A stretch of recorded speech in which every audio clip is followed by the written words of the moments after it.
Good morning mga master. So today is Monday. So ito may D64 tayo na naghihintay ng customer. So ang problema dito ay nakailaw na yung check engine niya. So ito yung titirahin natin mga master. So hindi naman daw palyado yung engine. Kaso lang nakailaw yung check engine sign at mahina daw ito sa paahon na daan. Kaya start muna natin.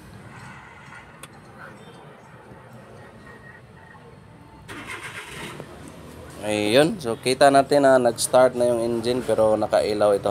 Itong kulay dilaw dapat wala na yan pag start ng engine. So ito yung titirahin natin. Siyempre gagamitan natin ng scanner ito. So ito yung fault code niya mga master sa heater control circuit bank 1 sensor 2 P0036. So hindi na tayo magpaligoy-ligoy pa.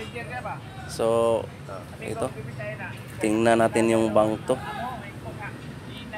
Sus Mariosip, ayun oh, pinutol ng aso siguro tong mga wire na to oh. Yung apat talaga putol talaga, kaya pala umilaw itong check engine light. Yun oh, buti na lang merong wire na maiksi na naiwan para mabilis nating maidugtong. So ayos din yung aso, marunong din siyang pumutol. So ito yung sensor 1, bank 1, ito naman yung bank 2. So tama nga yung sinabi ng scanner natin. So sensor 2. So ngayon ang gagawin natin dito, so naka-color coding naman to mga master. So idudugtong na natin tong mga wire tapos i-delete natin para ma-clear yung fault code na naka-detect sa ICU natin. So ito na, pagkatapos ng 5 minutes ay naidugtong na natin at tinape na natin ng maigi. So mabilis lang naman tong trabahoin. So fast forward tayo agad. So hindi na natin pinakita kung paano idugtong, madali lang naman. So siyempre ay dito muna tayo.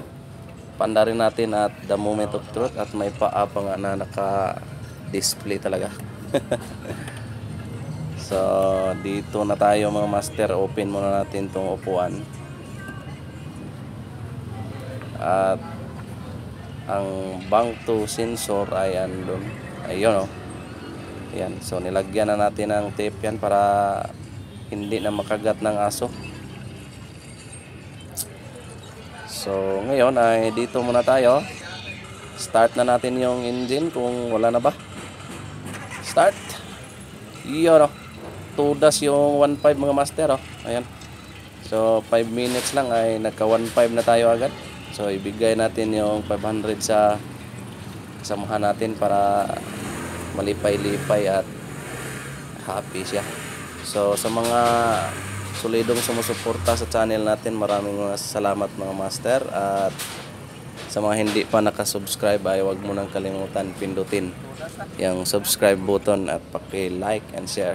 So siyempre pagkatapos ng trabaho natin ay ito na, umalis na yung customer na may kasamang ngiti dahil na-solve na yung problema niya. At paglabas niya ay meron na namang ito pumasok. Ano kaya ang problema dito?